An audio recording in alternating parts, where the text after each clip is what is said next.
অভিনেতা বিধায়ক কাঞ্চন মল্লিক এবং অভিনেত্রী পিঙ্কি বন্দ্যোপাধ্যায় আর স্বামী স্ত্রী নন। তাদের ডিভোর্স হয়ে গিয়েছে। অনেক দিন থেকেই আলাদা থাকতেন।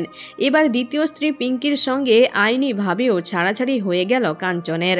ঘনিষ্ঠ মহলের দাবি, কাঞ্চনের চর্চিত প্রেমিকা শ্রীময়ী চট্টরাজের সঙ্গে ঘনিষ্ঠতার কারণেই পিঙ্কি কাঞ্চনের ডিভোর্স হয়েছে। এ ব্যাপারে মুখ খুলেছেন বর্ষিয়ান অভিনেত্রী সাবিত্রী চট্টোপাধ্যায়। বিগত 1.5 মাস ধরে পিঙ্কি থাকছেন সাবিত্রীর বাড়িতেই, তেমনটাই বলেছেন কিংবদন্তি নায়িকা। সম্পর্কে সাবিত্রী হলেন পিঙ্কির মাসি ঠাম্মি। পিঙ্কির ঠাকুমা মাধবীলতা দেবীর আপন বোন সাবিত্রী। সেই সূত্রে পিঙ্কি সম্পর্কে সাবিত্রীরও নাতনি এবং কাঞ্চন ছিলেন কিংবদন্তি তারকার নাত জামাই। সাবিত্রী চট্টোপাধ্যায় বলেছেন, কাঞ্চন এবং পিঙ্কির ডিভোর্স হয়েছে। আমার নাতনিটার মন মেজাজ একেবারেই ভালো নেই। আমার বাড়িতেই থাকে পিঙ্কি।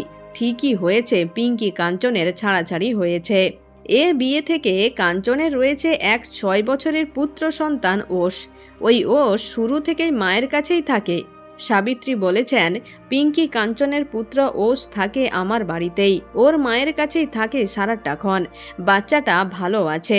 বাবা মায়ের ডিভোর্স বোঝার মতো বয়স হয়নি ওশের। তবে পিঙ্কি ডিভোর্সের পর কাঞ্চনের থেকে টাকা পেয়েছে।